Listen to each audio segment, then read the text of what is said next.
Hey guys and gals, Never here from Drake Wing Gaming. Just have me on Twitter, the Gaming Dragon. Today I'm coming back at you with a Let's Play episode of Promises to Keep, Hunter's Path. So y'all, let's go ahead and jump right back into it, shall we? Alarm chain, you were up, and let's go. It looks like we might be getting to explore a little bit of Hunter's house today. So, this should be interesting.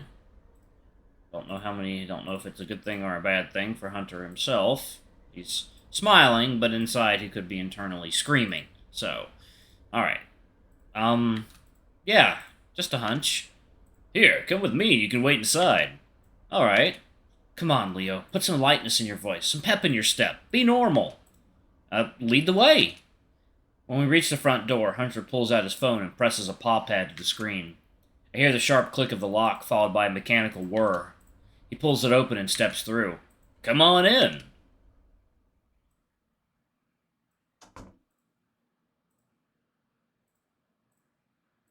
Yep. Exactly from the dream. I'm back. Feel free to sit anywhere. Give me one moment. And don't worry about your boots. Just make yourself comfortable. He zooms off into another room before I can answer. This is fucking weird. Fighting the intense deja vu, I step into the extravagant foyer. Aside from the freshly tracked snow, the room sits perfectly untouched and pristine. I wander around the dining area, my footpaws following a familiar path. Everything looks the same, but emptier, hollower, colder. Something definitely happened here. There's a spentness to this place. A void that lingers in the carefully arranged furniture and shining spotless floors. As if the house knows it has changed and will never be the same again. I shiver, almost wishing for that same golden warmth to return. For the walls and ceilings to crack and split and let everything out. Does Hunter live here alone? And where are his parents? I hear paw steps approaching me, but all I can do is stare at my surroundings. I found an extra! I don't really register what the raccoon is saying, still lost in thought. He taps my shoulder gently. Leo, you good to go? Once again, he breaks me out of my trance state. Ah, sorry, I'm here. I'm just intrigued by this place, I guess. In what way? Hunter's tone is perfectly innocent. I can't quite put it into words, but I'm sure I'll figure it out eventually. After a brief hesitation, he nods. Hey, Hunter, where are... I stop myself mid-question before the words drop and break. Leo, if your dream was even close to being correct, this is probably the worst possible way in time to ask him about his parents. I think this might actually be the first time that Leo has acknowledged deja vu from his dreams, so, this is interesting. So it's not just something in the back of his psyche. This is actually something in the forefront that he is aware of. That adds a new layer to this. So can he just live through people's dreams or memories? That's interesting. He raises an eyebrow. Sorry, I was just wondering if you live by yourself here. He nods. Yeah, it's just me. But only during breaks. I live on campus during the academic year. This house must have dozens of rooms. What do you mean, it's just you?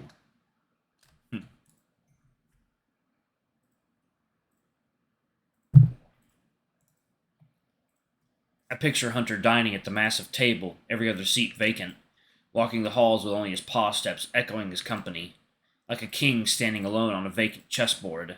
I see. That makes sense. We should probably hurry and meet up with Artemis, don't you think? Right. I tucked the rest of my questions away. Now's not the time.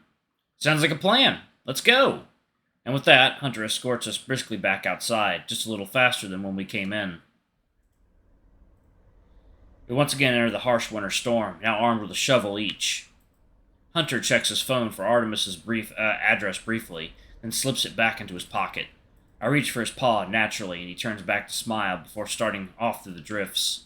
Frankly, I would have gotten lost out here by myself. It's kind of an embarrassing thought to not be able to recognize the neighborhood I grew up in. That childhood hometown seems so far away now, so long ago. I shake off those lingering thoughts and focus on keeping up with Hunter. Soon, Artemis comes into view, standing in front of one of the oldest-looking houses on the block. Somehow he doesn't seem cold despite being in just a few hoodies, or he's really good at faking it. Our paws slip apart as we approach. though I'm unsure which one of us lets go first. Sorry for the holdup. We're ready to head out now. No worries. You have the address. The raccoon sticks out his tongue and points to his head. All up here. I know this town like the back of my paw. Artemis looks entirely unimpressed. He looked it up right before this, didn't he? The bird looks over at me. Hunter gives me the most Rofi-esque puppy eyes. No, for real, he definitely had the layout of this neighborhood memorized from the start. Artemis snorts. Ooh, excuse me. Right. Whatever. Anyway, they're probably waiting for us. With Artemis traveling alongside us, our pace picks up noticeably. The bird's serious demeanor reminds me that this isn't just a fun romp in the snow. We've got work to do.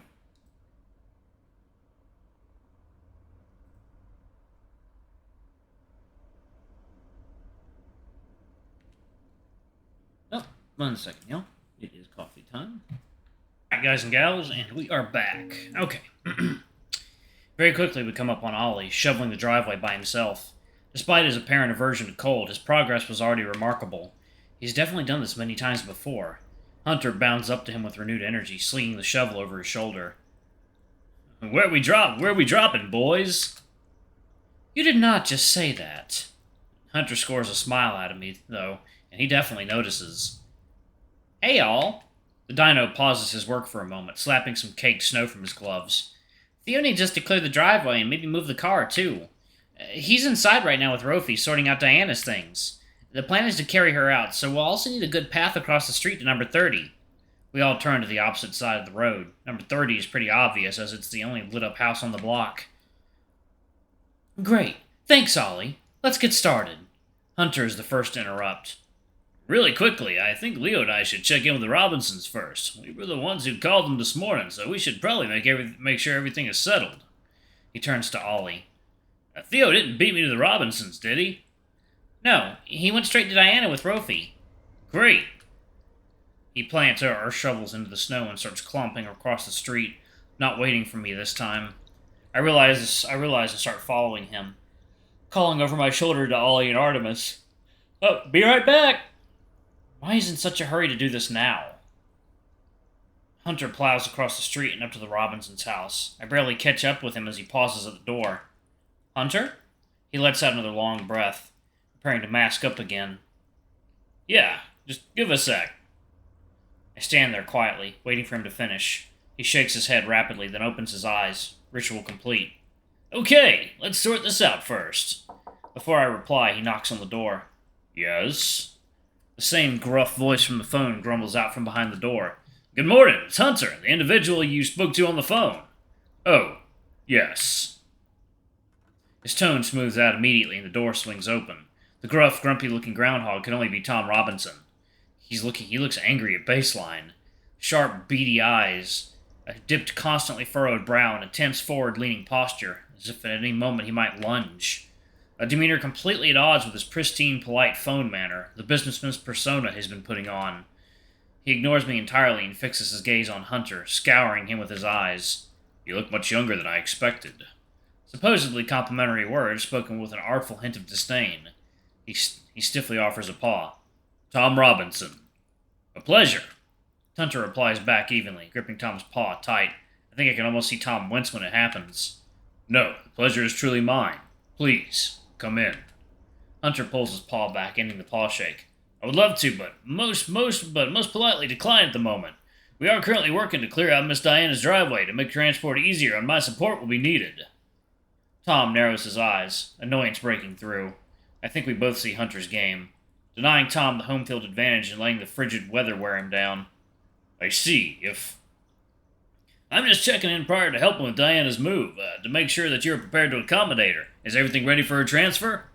We have arranged everything, yes. He gestures inside, to the couch in the middle of her living room.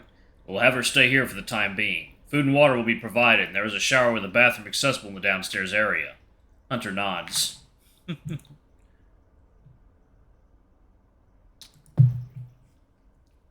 Excellent. Before I go, let's take some time to sort out your compensation. I see Tom's eyes gleam with a grotesque, almost nauseating light. Fantastic. I went ahead and performed a quick analysis of the nearby hotels in the area and their rates. According to my research, the average 4-star hotel is running for about $200. Now, if we consider a standard resort fee, and I feel my claws extend and I ball my fist to keep them from showing. Resort fee? She's staying on the fucking couch. She's not exactly running an elite establishment here. Yeah, this guy is one of the thing. This guy is like everything wrong with the world.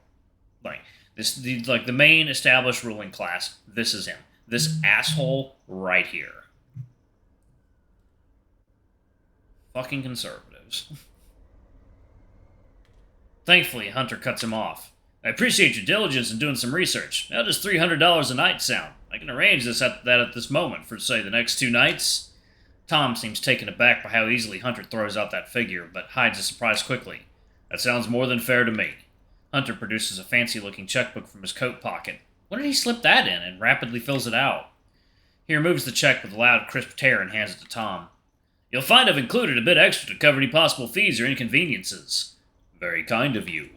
Just as Tom reaches triumphantly for the check, Hunter pulls it away. A slick, practiced flick of the wrist. Their eyes lock. In a heartbeat, the raccoon's polite, friendly demeanor turns steely, gaze glaringly sharp. I trust this financial agreement will stay between us two. Tom blinks back at Hunter, and I catch a hint of a new emotion. Fear? Maybe regret? I can't tell for sure. Truthfully, Hunter's rapid transformation is freaking me out. Just a little. Tom flicks his eyes down at the check in his paw, then back up at Hunter. I try to catch a glimpse, but I can only make out 3 zeros before the decimal point. He gave Tom way more than $600. Then he lets out a clearly nervous chuckle. Of course. I can assure you of that. Hunter tips his paw, holding the check towards the groundhog once more, who stuffs the piece of paper in his pants pocket, his beady eyes flicking to a point straight over my shoulder. I swish my tail uneasily at this interaction, only to feel it brush against another coat behind me. I jump a little, turning around to find Theo standing right there. Great, it's all sorted out then. All smiles once more, Hunter turns to greet Theo, showing no surprise at his sudden appearance. Hey, Theo, just making sure the place is all ready for Diana. Theo gives Hunter a look, then Tom a slow once over. And? Unusually brusque for Theo. His tone is short and annoyed, much like Tom. I try not to laugh too hard internally at my own joke. Now seems like a bad time. And it's sorted, as Mr. Robinson just confirmed with me. We're ready to move her. A long, awkward silence. Good to hear. We'll be back, Tom. Fine. We're ready. Tom lets his normal gruffness seep back into his tone. Now, if you don't mind, you're letting in a draft. Knock when you're here. Tom shuts the door on us unceremoniously. I look over at Hunter just in time to see the last hint of piercing gold leave his eyes. He looks back at me and smiles. I can't tell if it's real or not anymore, but I give one back to him. Alright, I'm going to go ahead and pause it right there. Thank you all so much for watching. Don't forget to like, comment, subscribe, ring that notification bell, and check out our Patreon or YouTube memberships if you can. It always helps. Anyway, I love you all, and I'll see y'all in the next video. Bye-bye!